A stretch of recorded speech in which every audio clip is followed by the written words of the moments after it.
Isang paraan para malocate o matrack ang device nyo kapag ito ay mawala o halimbawa may kumuha.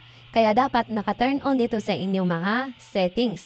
At ano ang dapat gawin kapag nangyari ang mga ganitong pagkakataon pagkatapos mong i-turn on ang inyong mga settings? At kung may matutunan kayo sa video kong ito ay pakishare naman sa mga kaibigan nyo para makatulong din sa kanila.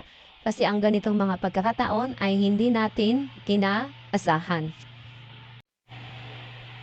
Dito sa settings sa ating cellphone, hanapin natin ang password and security.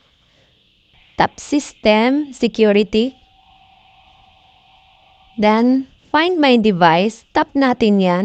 Turn on po natin yan. Ayan, so naka-turn on na po siya.